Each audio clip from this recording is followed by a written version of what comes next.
4 कमरे lab size के, पहले ऐसा नहीं था, लैब साइज नहीं था, क्लासरूम साइज में भी आप ये आर्ट्स म्यूजिक डांस स्पोर्ट्स वगैरह कर सकते थे। अब लैब साइज के बराबर 4 कमरे चाहिए, या फिर 216 स्क्वायर मीटर का एक हॉल चाहिए as per this new affiliation bylaws amendment. Infirmary चाहिए आपको पूरे क्लासरूम के साइज की, जितना क्लासरूम का साइज है उसके बराबर की इन्फर्मरी चाहिए। ये जो वज्रपात होने वाला है, ये सबके ऊपर होने वाला है। मेरे ऊपर भी होगा, सबके ऊपर होगा, सभी के स्कूलों के ऊपर। दिल थाम के बैठ जाओ, अगर आपने देखना है समझना है कि कितना बड़ा झटका लगने वाला है। Shall be based on the total built up carpet area of the school building। ये है वो सबसे बड़ा धमाका जो आपको। मगर कारपेट एरिया के हिसाब से देख लो, सेक्शंस की परमिशन कितनी रह गई घट के। कारपेट लैंड एरिया और कारपेट एरिया जमीन आसमान का फर्क है। कि नर्सरी से लेके 12th क्लास तक के मैक्सिमम 21 सेक्शंस अलाउड होंगे, अगर आपका जो बिल्ट अप कारपेट एरिया है वो इसके हिसाब से 25,000 स्क्वायर फीट भी हुआ तो क्या होगा। जो आप स्कूल ऑलरेडी 48 सेक्शन चला रहा है, उसको आप बोल रहे हो कि 21 सेक्शन चलाने हैं आपको सिर्फ, बाकी के सेक्शंस के बच्चे कहाँ जाएंगे उनके। आया है, आई प्रे टू गॉड कि मैं गलत साबित हो जाऊं। इस सर्कुलर का, इस अमेंडमेंट का मतलब वो ना हो जो मैं आपको बता रहा हूं। मगर अगर वही है तो सोच के देख लीजिए कि कितना बड़ा झटका लगने वाला है सभी स्कूलों को। Hello friends, so after a long long time you may find this face very familiar, क्योंकि काफी देर बाद अपने इस चेहरे के साथ, अपनी इस आवाज के साथ सीबीएसई सर्कुलर से रिलेटेड एक वीडियो बना रहा हूँ।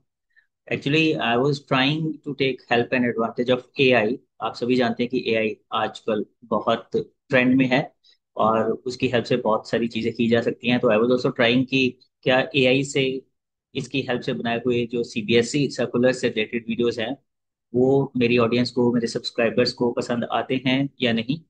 तो एक मिक्स्ड सा रिस्पांस मिला है। बहुत सारे कमेंट्स ऐसे आए हैं जिनमें मेरे सब्सक्राइबर्स ने मुझे रिक्वेस्ट किया है कि सर आप पर्सनली अपनी आवाज़ में ही वीडियो बनाइए, अपने अंदाज में ही समझाइए, सर्कुलर एक्सप्लेन करते हुए साथ साथ। वो हमें ज़्यादा अच्छा लगता है, ज़्यादा समझ आता है।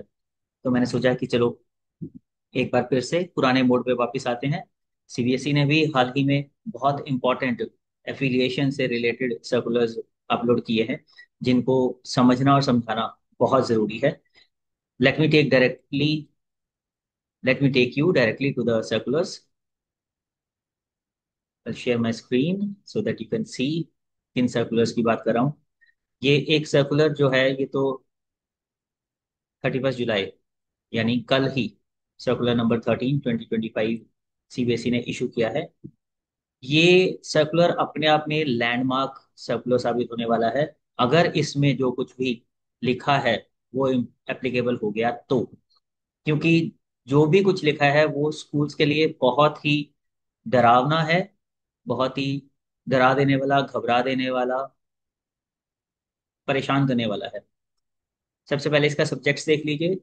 सब्जेक्ट है amendment in the appendix 5 under chapter 3 of affiliation bylaws 2018।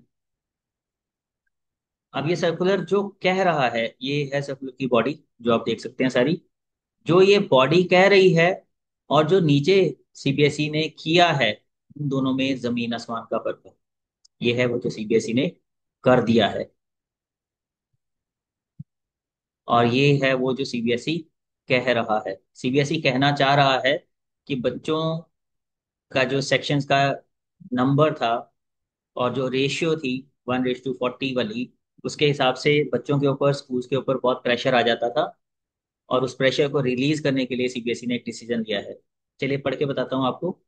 The board has been receiving feedback from various stakeholders that the areas where there is an acute shortage of land availability, due to which at times the schools face functional difficulties to increase additional sections beyond permissible limits, beyond the permissible limits, even when there is a demand for new sections।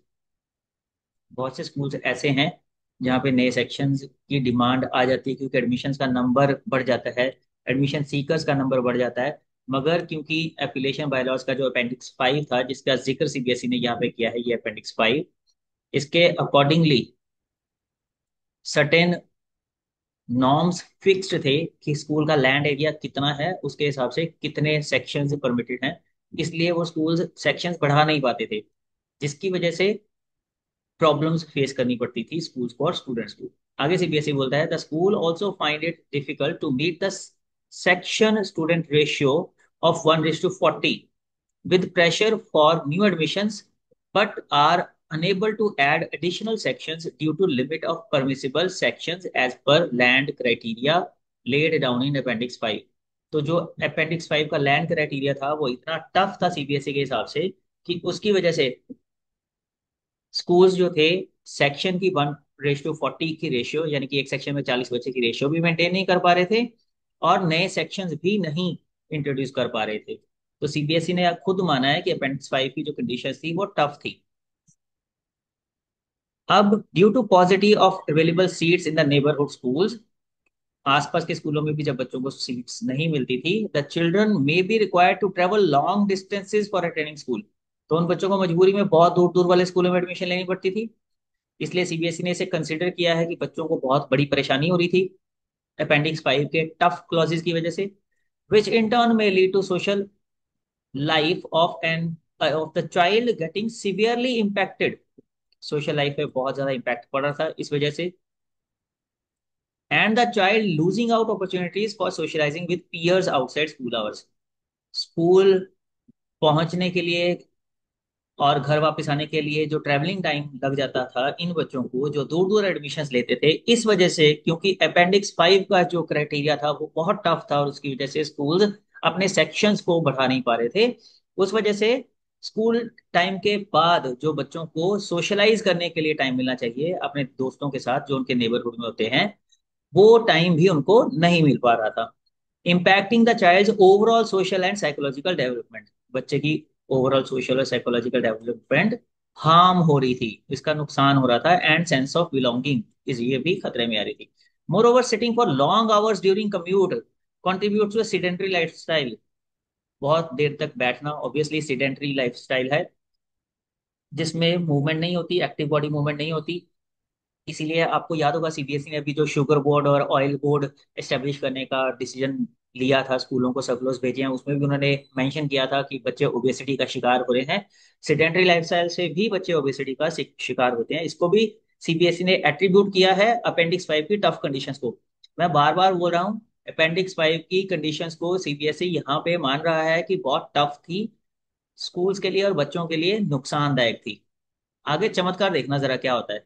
इन्होंने appendix 5 की conditions को, इन tough conditions को relax कैसे किया है, आप खुद भी देखोगे तो हैरान हो जाओगे, सरप्राइज हो जाओगे, जैसे मैं सरप्राइज और शॉक्ड हो गया हूँ। Increasing the risk of health issues, आगे बढ़ते हैं इसके आगे, सेडेंट्री लाइफस्टाइल की वजह से उनका हेल्थ इश्यूज बढ़ जाएंगे।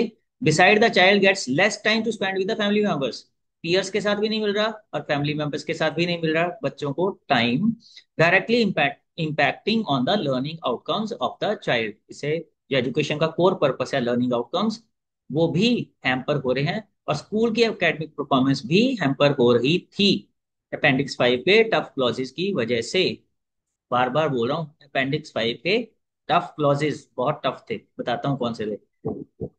This is leading to inhibition of the organic growth of the schools and in NEP 2020 दोनों की इम्पैक्ट हो रही, ग्रोथ इम्पैक्ट हो रही है, स्कूल की ऑर्गेनिक ग्रोथ इम्पैक्ट हो रही है। सुप्रीम कोर्ट ऑफ इंडिया ने भी एक ऑर्डर दिया था 12/2/2025 को, इसका रेफरेंस सीबीएसई ने दिया है, डिटेल्स यहाँ पे हैं, जो बोलता है कि nursery and elementary schools should be housed in the buildings which are constructed in accordance with MBBL 2016 as are applicable in the local buildings bylaws। ये MBBL क्या बोला है ये भी बता देता हूँ आपको। MBBL means model building bylaws 2016। PDF आपको नेट पे मिल जाएगी आराम से, आपको खुद ही पढ़नी पड़ेगी, इतनी डिटेल में नहीं जाने वाला इस वीडियो में मैं। एक और पॉइंट यहाँ पे बोलता है the staircases which act as exits or escape routes shall adhere to provisions specified in MBBL 2016 again or as per local bylaws as are applicable to the areas where such schools are situated। ये सारा कुछ okay है यहाँ तक। अब इसके बाद, accordingly the competent authority of the board has constituted a committee to give its recommendations on number of sections which may be permitted to schools in view of the changed provisions of in the model building bylaws 2016।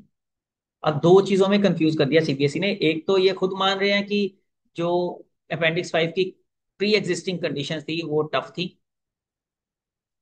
उसमें क्या था, 500 square feet of land area अगर school के पास है, हर 500 square feet of land area के लिए 3 sections CBSE grant कर रहा था। ये बता ही देता हूँ आपको, ये है वो सर्कुलर, 22 फरवरी 2023 का सर्कुलर है।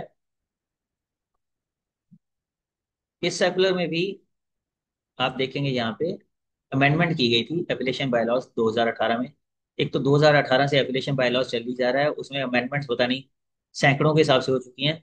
एक नया एफिलिएशन बायलॉज भी निकाल देना चाहिए सीबीएसई को, including all those affiliations, sorry amendments, ताकि एक रेडी सोर्स ऑफ रेफरेंस मिल जाए जब भी हम देखना चाहें तो। अब पहले तो एफिलिएशन बायलॉज पढ़ो, फिर उसके बाद ढूंढो कौन कौन सी अमेंडमेंट्स कब कब हुई थी, फिर वो अमेंडमेंट्स के हिसाब से चेंजेस उसमें नोटिस करो और उनको अप्लाई करो। It's a tough job, so it's a humble request to CBSE, please एक नया एफिलिएशन बायलॉज निकाल दीजिए। 7 साल हो चुके हैं इस एफिलिएशन बायलॉज को चलते हुए। इट्स हाई टाइम कि affiliation bylaws 2025 should be issued now, including all the amendments since 2018 till 2025।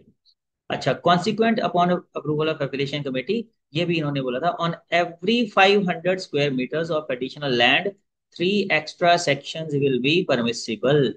तो सीबीएसई ने मोटा मोटा एक क्राइटेरिया मान लिया था कि 500 स्क्वायर मीटर लैंड अगर स्कूल के पास एडिशनल है, तो जो अपेंडिक्स 5 के हिसाब से सेक्शंस ग्रांट होते थे, उसमें भी हर 500 स्क्वायर मीटर पे 3 सेक्शंस स्कूल बढ़ा सकता है। सो सपोज अगर 8,000 स्क्वायर मीटर का एरिया स्कूल के पास था, तो 500 स्क्वायर मीटर के हिसाब से आप मल्टीप्लाई करके देख लीजिए, 48 सेक्शंस बन जाते थे, जो सीबीएसई आराम से ग्रांट कर देता था 8,000 स्क्वायर मीटर एरिया के ऊपर। इसके ऊपर भी अगर 500 स्क्वायर मीटर एरिया बढ़ जाता है, तो इस अमेंडमेंट के अकॉर्डिंगली 3 सेक्शंस के लिए स्कूल ड्यू था, 3 सेक्शंस ले सकता था। मगर अब इस अमेंडमेंट पे आ जाइए फिर से वापस, जो लेटेस्ट सर्कुलर है। अब इन्होंने मॉडल बिल्डिंग बायलॉज को फॉलो किया है, मैंने अभी पढ़े नहीं है, पढ़ लीजिएगा आप। उसके अकॉर्डिंगली अगर ये किया है या किसी भी वजह से किया है, अपनी ही स्टेटमेंट को कॉन्ट्राडिक्ट कर रहा है सीबीएसई। यहाँ पे खुद बोल रहे हैं कि जो अपेंडिक्स 5 के जो कंडीशंस थी वो टफ थी, जो ये थी 500 स्क्वायर मीटर पे 3 सेक्शंस मिलेंगे एक्स्ट्रा, उनको ईज करना चाहिए था, फिर रिलैक्स करना चाहिए था। मगर यहाँ पे उल्टा हो गया है, बताता हूँ कैसे। अब ये क्या कह रहे हैं, as per the recommendation of application committee meeting held on 21 May 2025 recently, agenda item 12 number की, ratified by the government body in the meeting held on 25 June 2025, vide agenda item 12 and subsequent approval of controlling authority of the board, board की controlling authority ने ये amendment approve की है, जो आप सबको हिला देने वाली है। The following amendment has been made in the appendix 5 under chapter 3 of affiliation bylaws 2018, अभी भी 18 ही चल रहा है, which shall be applicable on the existing newly affiliated schools of the board। existing and newly affiliated सबके ऊपर apply होने वाली है ये जो अमेंडमेंट है। ये जो वज्रपात होने वाला है, ये सबके ऊपर होने वाला है। मेरे ऊपर भी होगा, सबके ऊपर होगा, सभी के स्कूलों के ऊपर। दिल थाम के बैठ जाओ, अगर आपने देखना है समझना है कि कितना बड़ा झटका लगने वाला है। Accordingly, the following amendments in the affiliation bylaws 2018 are hereby notified। तो आ गया आपके लिए झटका, 5 पॉइंट का झटका सीबीएसई ने दिया है। सबसे पहला पॉइंट, सबसे बड़ा झटका लेके आता है, the maximum number of sections to be permitted as per amended appendix 5 shall be based on the total built up carpet area of the school building। ये है वो सबसे बड़ा धमाका, जो आपको अब सेक्शंस मिलेंगे, वो मिलेंगे built up carpet area of the school के हिसाब से, जो कि डिफरेंट है पहले वाली अमेंडमेंट में जिसमें था on every 500 square metre of additional land of the school. Land of the school और carpet area of the school building में जमीन आसमान का फर्क होता है। सपोज कोई स्कूल अगर 2.5 एकड़ का टोटल एरिया है, 3 एकड़ का टोटल एरिया है, तो उसमें बिल्टअप एरिया प्रोपोर्शनेटली कम होता है, बिकॉज ग्राउंड्स पार्किंग वगैरह बहुत सा एरिया ऐसा होता है जो बिल्टअप नहीं होता। मगर अब सीबीएसई ने बिल्टअप कारपेट एरिया के हिसाब से नंबर ऑफ सेक्शंस देने का अमेंडमेंट पास कर दिया है। सबसे पहले तो देख लीजिए टोटल कारपेट एरिया होता क्या है। Total carpet area of the school building refers to usable floor area within the walls of the building excluding the areas covered by walls, columns, balconies, staircases, toilets and other non usable spaces. मतलब ये सब कुछ इसमें नहीं count होता। आपके जितने भी स्टेयरकेसेस हैं, सीढ़ियाँ हैं, दीवारें हैं, कॉलम्स हैं, बालकनीज हैं, या फिर टॉयलेट्स भी हैं, वो भी बिल्टअप कारपेट एरिया में काउंट नहीं होते। सेकेंड पॉइंट देखिए, the built up carpet area of school building has to be certified by the local body और अ लाइसेंस्ड आर्किटेक्ट। आर्किटेक्ट से आपको सर्टिफाई भी करवाना पड़ेगा। इसका मतलब जो आगे आप लैंड सर्टिफिकेट्स बनवाएंगे, बिल्डिंग सर्टिफिकेट वगैरह बनाएंगे, स्पेशली लैंड सर्टिफिकेट, उसमें बिल्टअप एरिया आपको मेंशन करवाना पड़ेगा। अभी हाल ही में जो सीबीएसई ने नया फॉर्मेट लॉन्च किया था लैंड सर्टिफिकेट का, वही बनवाना बहुत टफ हो गया था स्कूलों के लिए। अब ये नया वाला बनवाना तो और मुश्किल हो जाएगा। The land area shall be utilize only for the purpose deciding the category of schools. तीन तरह का जो लैंड एरिया था, अब उसको सीबीएसई सेक्शंस के लिए कंसिडर नहीं करेगा। पहले लैंड एरिया, ये वाली पुरानी अमेंडमेंट फिर से देखिए, लैंड एरिया के हिसाब से नंबर ऑफ सेक्शंस दिए जा रहे थे सीबीएसई की तरफ से। अब सीबीएसई ने साफ बोल दिया कि लैंड एरिया को हम लोग सिर्फ कैटेगरी बांटने के लिए कंसिडर करेंगे।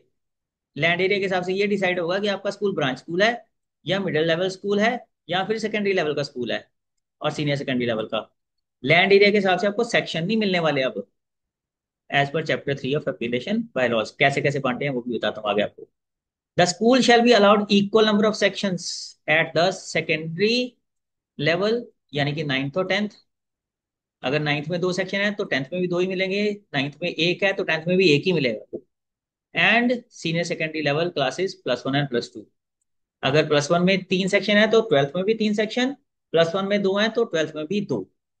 ये एक अच्छी बात की है थोड़ी सी, बिकॉज क्या हो रहा था कि जब सेक्शन इंक्रीज कुछ स्कूल मांग रहे थे, +1 में सपोज 2 सेक्शन है, तो 12th में ऑटोमेटिकली 2 नहीं मिल रहे थे। 12th में एक ही सेक्शन होता है, उसके लिए भी सेक्शन इंक्रीज करवाना पड़ता था। अब सीबीएसई मुझे लगता है काफी हद तक ये मान के चलेगी कि अगर +1 में 2 सेक्शन है तो +2 में भी 2 ही होंगे, 9th में 2 है तो 10th में भी 2 ही होंगे।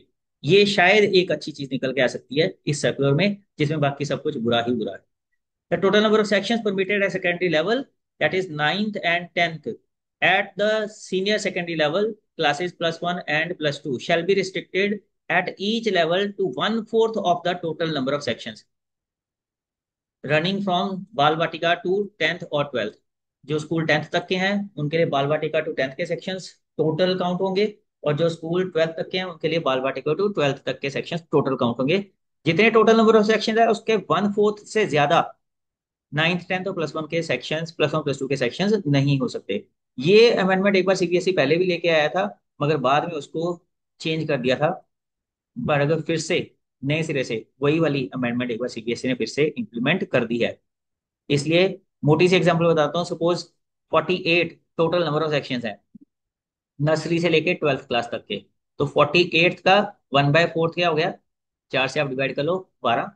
मतलब 9 से लेके 12th तक के 12 से ज्यादा सेक्शन नहीं हो सकते इन दैट केस, राइट। मतलब मैक्सिमम आप 3 3 सेक्शन रख पाओगे, 3 सेक्शन 9 के, 3 10th के, 3 +1 के, 3 +2 के, एंड सो ऑन रफली। कुछ स्कूल्स ऐसे होते थे जो नीचे तो जिनके पास सेक्शंस बहुत कम होते थे, डबल डबल सेक्शंस होते थे, मगर ऊपर +1 +2 में स्पेशली एडमिशन्स डमी ले लेते थे और सेक्शंस का नंबर 4 5 पर क्लास भी कर लेते थे। ये एक्सरसाइज बेसिकली उस चीज को चेक करने के लिए थी। अब सीबीएसई ने इसको एक बार फिर से इम्प्लीमेंट कर दिया है, तो वो स्कूल जो ऐसी प्रैक्टिसेस करते थे उनके लिए फिर से एक बार प्रॉब्लम खड़ी होगी। अब आ जाओ अपेंडिक्स 5 पे। अमेंडेड अपेंडिक्स 5 बहुत ही खतरनाक वाली अमेंडेड अपेंडिक्स 5। खतरनाक वाली क्यों कह रहा हूँ, ध्यान से देखो। जैसे पहले बोला था कि जो लैंड एरिया है उसके हिसाब से तो सिर्फ ब्रांच स्कूल मिडिल स्कूल या सीनियर सेकेंडरी स्कूल जो है वही डिसाइड होंगे। मगर कारपेट एरिया के हिसाब से देख लो सेक्शंस की परमिशन कितनी रह गई घट के। कारपेट एरिया अगर स्क्वायर मीटर में 1000 स्क्वायर मीटर का कारपेट एरिया है किसी भी स्कूल का, ब्रांच स्कूल उसको मानेंगे ये 1000 स्क्वायर मीटर से मिनिमम जिसका, जिस स्कूल का कारपेट एरिया होगा, that will be termed as branch school. बात कर रहे हैं कि लैंड एरिया के हिसाब से हम लोग स्कूल्स की डिवीजन करेंगे, मगर कारपेट एरिया के हिसाब से यहाँ पे डिवाइड कर दिया है। और उसको सेक्शंस कितने मिलेंगे? सिर्फ 8, बाल वाटिका से लेके ट्वेल्थ तक। तो ट्वेल्थ तक कैसे जाएंगे भाई? नर्सरी से स्टार्ट होंगे। 3 तो नर्सरी एलकेजी यूकेजी का सिंगल सेक्शन हो गया, उसके अलावा 5 आप और लगा लो। तो मतलब टोटल 5वीं तक का स्कूल एक सेक्शन बेस का खोल सकते हैं अगर कारपेट एरिया होगा 1000 स्क्वायर मीटर का, ब्रांच स्कूल। दूसरा, अगर 400 स्क्वायर मीटर एरिया बढ़ गया तो मिनिमम कारपेट एरिया जो होगा उसके हिसाब से स्कूल को माना जाएगा मिनिमम या सेकेंडरी लेवल का स्कूल। और नंबर ऑफ सेक्शंस 13 तक अलाउड होंगे, 13 तक अलाउड होंगे। इसमें कहीं पर 400 का भी जिक्र था अभी। एक मिनट, जस्ट लेट मी सी।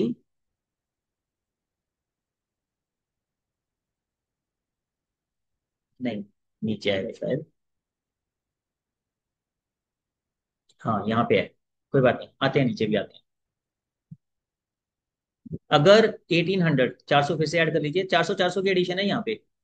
1800 स्क्वायर मीटर का लैंड एरिया है तो स्कूल को सीनियर सेकेंडरी लेवल का स्कूल माना जाएगा और उसको 15 सेक्शंस परमिटेड होंगे। Minimum 1800 square metre land area पे 15 सेक्शंस परमिटेड होंगे। 400 फिर से बढ़ा लीजिए और तीन तीन के सेक्शन ऐड कर लीजिए। हर 400 स्क्वायर मीटर एरिया पे 3 सेक्शंस की एडिशन है यहाँ पे। क्लियरली दिख रहा है आपको? 2600 से 3000 जब करना तो 400 बढ़े, 400 पे फिर से 3 सेक्शन बढ़ के 2400। फाइनली आ जाओ 6200 स्क्वायर मीटर। अगर कारपेट एरिया होगा तो 48 सेक्शंस अलाउड होंगे। अब यही था पहले 8000 square metre of land area पे 48 सेक्शंस बन रहे थे। जो एफिलेशन बायलॉज की अपेंडिक्स 5 थी उसके हिसाब से पहले 8000 square metre of land area.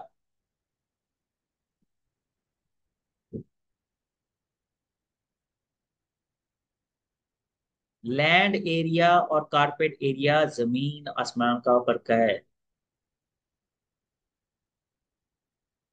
Mouse से लिख रहा हूँ, हैंड राइटिंग अच्छी नहीं आएगी, पेन नहीं यूज कर रहा हूँ आज मैं। सो जस्ट आप समझ गए होंगे मेरी फीलिंग्स को, भावनाओं को। बहुत ठेस पहुंची हुई इस टाइम पे। तो जो लैंड एरिया है वो तो चाहे आपका 8000 स्क्वायर मीटर भी होगा, 2 एकड़ के आसपास आप मान सकते हैं। पहले आप 48 सेक्शंस रन कर सकते थे। अब 6200 स्क्वायर मीटर का कारपेट एरिया चाहिए सीबीएसई को, तब जाके आप 48 सेक्शंस रन कर पाएंगे।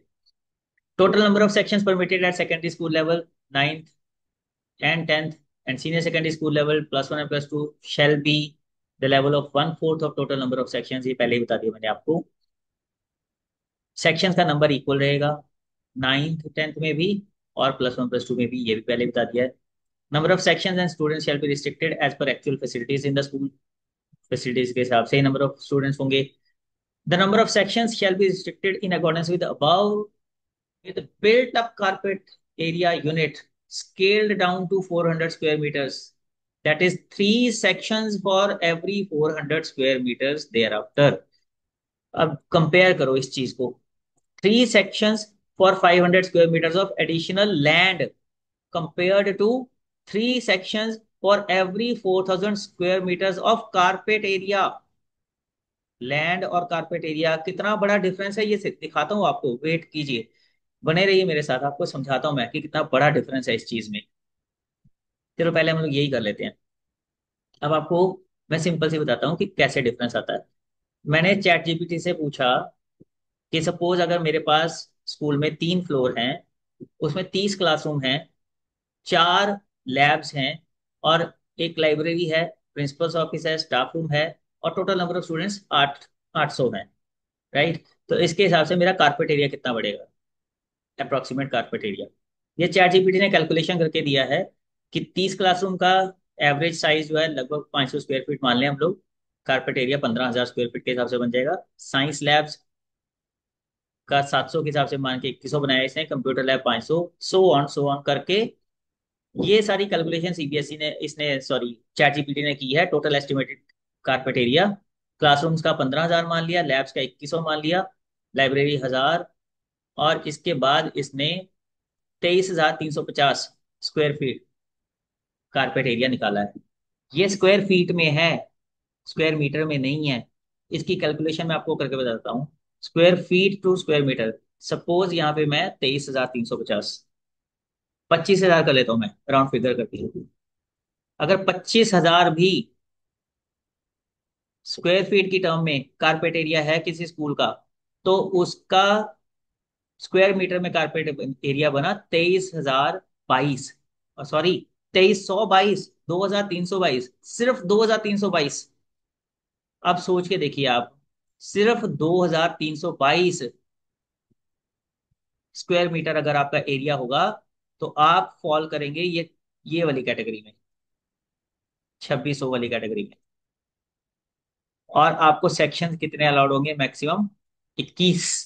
नर्सरी से लेके 12th क्लास तक के मैक्सिमम 21 सेक्शंस अलाउड होंगे, अगर आपका जो बिल्ट अप कारपेट एरिया है वो इसके हिसाब से 25,000 स्क्वायर फीट भी हुआ तो।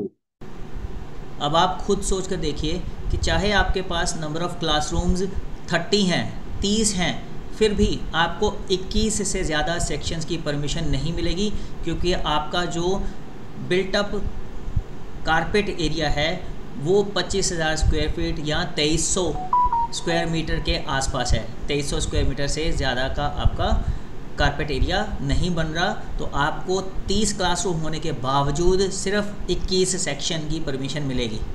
तो आप, ये रफ एस्टिमेट है, I am not claiming it to be 100% correct, but ये एवरेज है, ये आपको क्लियरली बता रहा है। चैट जीपीटी ने ये कैलकुलेट करके बताया, आप खुद भी कर सकते हैं। आपके पास अगर किसी आर्किटेक्ट का नंबर है तो आप उससे भी कांटेक्ट कर सकते हैं। आपके स्कूल का अगर कोई इंजीनियर है, आर्किटेक्ट है, तो उससे भी आप कांटेक्ट कर सकते हैं। आपके स्कूल का जितना बिल्टअप कारपेट एरिया आप खुद से निकाल सकते हैं। अब सपोज अभी मेरे एक फ्रेंड ने ही मुझे मैसेज किया था इस वीडियो को देखने के बाद, कि उसके हिसाब से ये जो कारपेट एरिया है, इसके हिसाब से जो सीबीएसई ने चेंज किया है, ये जो अमेंडमेंट स्कूल्स के ऊपर थोपी है, उसके हिसाब से उसके सेक्शन 48 से घट के 21 के आसपास रहते जा रहे हैं, जो यहाँ पे मैंने आपको बताया रफली। बहुत से, एक एक तो उन्होंने बोला कि पहले अराउंड 30 ऑर्डर सेक्शन थे, अब घट के 18 रह जाएंगे, क्योंकि वो उसका स्कूल जो है वो 2200 स्क्वायर मीटर के कारपेट एरिया में फॉल कर रहा है। सोच के देखिए आप, कैलकुलेट करके देखिए एक बार अपना, मेरे कहने पे एक बार अपने स्कूल का कारपेट एरिया कैलकुलेट करवा लीजिए। और ये टेबल दे रखा है इस सर्कुलर में, जो ये सर्कुलर है इसमें पूरा टेबल दे रखा है, आपका कारपेट एरिया कितना बनता है, और उसके हिसाब से आपको टोटल सेक्शन कितने ग्रांट करेगा सीबीएसई। अब कितनी बड़ी ये हिपोक्रेसी बोलूंगा मैं, और कुछ नहीं बोल सकता।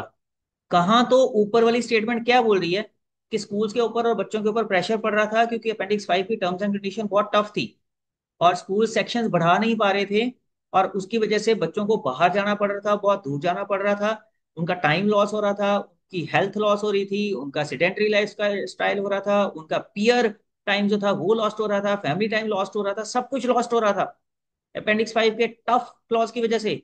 और उसका क्लॉज इतना टफर कर दिया है अब, जो अमेंडमेंट की है, इसकी वजह से सोचिए क्या होगा। जो स्कूल ऑलरेडी 48 सेक्शन चला रहा है, उसको आप बोल रहे हो कि 21 सेक्शन चलाने हैं आपको सिर्फ, बाकी के सेक्शंस के बच्चे कहाँ जाएंगे उनके? क्या सीबीएसई ने ये सोचा भी है एक बार भी इस अमेंडमेंट को इम्प्लीमेंट करने से पहले? आई प्रे टू गॉड कि मैं शायद गलत हूँ। जितना भी वीडियो मैंने आपको बना के बताया है, जो भी कुछ मैंने आपको समझाया है, आई प्रे टू गॉड कि मैं गलत साबित हो जाऊं। इस सर्कुलर का, इस अमेंडमेंट का मतलब वो ना हो जो मैं आपको बता रहा हूँ। मगर अगर वही है, तो सोच के देख लीजिए कि कितना बड़ा झटका लगने वाला है सभी स्कूलों को। इसके हिसाब से इन्होंने ये भी बता दिया है कि मिनिमम एकेडमिक इंफ्रास्ट्रक्चर 48 सेक्शन तक के लिए क्या होना चाहिए। सीनियर सेकेंडरी, मिडिल, ये सेकेंडरी स्कूल के लिए लाइब्रेरी, मैं सीनियर सेकेंडरी लेवल की बात कर रहा हूँ। 112 स्क्वायर मीटर्स की लाइब्रेरी मस्ट है। 54 स्क्वायर मीटर्स की computer lab, composite science lab must है। कंपोजिट साइंस लैब चाहिए ही चाहिए। इवन अगर आपके पास ये तीनों फिजिक्स केमिस्ट्री और बायो की लैब्स हैं भी हैं, तो भी कंपोजिट लैब आपको चाहिए ही चाहिए। सबका साइज सेम है। इवन कंप्यूटर लैब का साइज भी सेम है, 54 स्क्वायर मीटर। ये सब कुछ चाहिए आपको सीनियर सेकेंडरी या सीनियर स्कूल के लिए। मैथ्स लैब भी चाहिए, इसका साइज बहुत छोटा हो सकता है, 48 स्क्वायर मीटर का साइज हो सकता है इसका। राइट। सेपरेट रूम्स चाहिए music, dance, arts and sports के लिए। 4 कमरे चाहिए। टोटल 4 रूम्स, 54 लैब साइज के, जितना साइज लैब का है उतने साइज के 4 कमरे चाहिए आपको। या फिर 216 स्क्वायर मीटर का एक ही हॉल। ये कंपलसरी है, मिडिल के लिए भी और सीनियर स्कूल के लिए भी। राइट।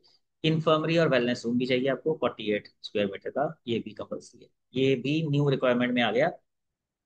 4 कमरे लैब साइज के, पहले ऐसा नहीं था, लैब साइज नहीं था। क्लासरूम साइज में भी आप ये आर्ट्स म्यूजिक डांस स्पोर्ट्स वगैरह कर सकते थे। अब लैब साइज के बराबर 4 कमरे चाहिए, या फिर 216 स्क्वायर मीटर का एक हॉल चाहिए, as per this new affiliation bylaws amendment. Infirmary चाहिए आपको पूरे क्लासरूम के साइज की, जितना क्लासरूम का साइज है उसके बराबर की इन्फर्मरी चाहिए। Above amendments shall be applicable on the existing and newly affiliated schools of the board, but not applicable on regular category of foreign schools। सिर्फ फॉरेन स्कूल को छोड़ के बाकी जितने भी इंडिया में एग्जिस्टिंग या न्यूली एफिलिएटेड स्कूल हैं, सबको ये सर्कुलर डरा रहा होगा मेरे हिसाब से। तो सबके ऊपर एप्लीकेबल है, इवन मेरे स्कूल के ऊपर भी। आई होप मैंने जितनी भी कैलकुलेशंस की हैं, जो कुछ भी आपको समझाया है, वो सही ही समझाया है। मगर जैसे मैंने पहले कहा, भगवान करे मैं गलत हो जाऊं। और सीबीएसई ने जो इंटेंशंस ऊपर यहाँ पे जाहिर की हैं, बच्चों का स्ट्रेस और हेल्थ को ध्यान में रखते हुए और स्कूल्स की परेशानी को ध्यान में रखते हुए, अपनी तरफ से जिन्होंने कहा है कि हमने ईज आउट करने की कोशिश की है, अपेंडिक्स 5 के जो टफ क्लॉज थे उनको ईज आउट करने की कोशिश की है, शायद वैसा ही कुछ हो। और भगवान करे कि ये जो 400 स्क्वायर मीटर का इन्होंने कारपेट एरिया का क्लॉज निकाला है, कारपेट एरिया यूनिट को ये चेंज करके फिर से लैंड यूनिट कर दें, और 400 स्क्वायर मीटर ऑफ लैंड कर दें। जैसे पहले 500 स्क्वायर मीटर ऑफ लैंड पे 3 सेक्शंस अलाउड थे, वैसे ही 400 स्क्वायर मीटर ऑफ लैंड पे 3 सेक्शंस ये अलाउ कर दें। ऐसी ही प्रार्थना करता हूँ मैं, और आप सब भी यही प्रार्थना कीजिए। और अगर प्रार्थना नहीं कर सकते, तो फिर आई एम श्योर या तो बहुत बड़ा लॉस झेलना पड़ेगा स्कूल्स को, या फिर सभी स्कूल्स मिलके सीबीएसई से रिक्वेस्ट करेंगे कि प्लीज रिव्यू कीजिए इस अमेंडमेंट को, और कारपेट एरिया वाली यूनिट हटा के लैंड एरिया वाली यूनिट एक बार फिर से अप्लाई कर दीजिए। अगर ये सर्कुलर आपको अच्छा लगा है, सर्कुलर तो नहीं लगा होगा पक्का। अगर मेरा वीडियो आपको अच्छा लगा है, मेरे एफर्ट्स आपको अच्छे लगे हैं, जो भी वीडियो मैंने आपको समझाया है डिटेल में वो अच्छा लगा है, तो आप इस वीडियो को ज़्यादा से ज़्यादा लाइक कर दीजिए, शेयर कर दीजिए। हर एक CBSE affiliated school owner, principal, teacher के साथ, या फिर जो एफिलिएट होना भी चाहते हैं सीबीएसई के साथ, उनके साथ भी। कमेंट बॉक्स में आप अपने कमेंट्स जरूर लिखिएगा, आपको ये सीबीएसई की नई अमेंडमेंट कैसी लगी है, क्या मैंने जो बताया है वो सही है, मेरी जो एप्रीहेंशन है, मेरा जो डर है वो सही है, या फिर मैं गलत हूँ। अगर मैं गलत भी हूँ तो भी आप कमेंट बॉक्स में लिख सकते हैं। मैं तो पहले प्रे कर रहा हूँ कि मैं गलत साबित हो जाऊं। इस वीडियो को ज़्यादा से ज़्यादा शेयर जरूर कर दीजिएगा, ताकि जिन स्कूल ओनर्स, प्रिंसिपल्स या टीचर्स को ये सर्कुलर नहीं मिला है, या ये सर्कुलर अच्छे से समझ नहीं आया है, ये वीडियो उन सब तक पहुंच जाए, और टाइम रहते सभी स्कूल्स मिलके सीबीएसई को मना पाए कि लैंड के हिसाब से ही सेक्शन अलॉटमेंट की जाए, ना कि ना कि ये जो कारपेट एरिया वाली यूनिट इन्होंने डिसाइड की है उसके हिसाब से। सो till the time I upload my next video, keep watching Principal Ras Gupta. Don't forget to subscribe to my YouTube channel. Thank you.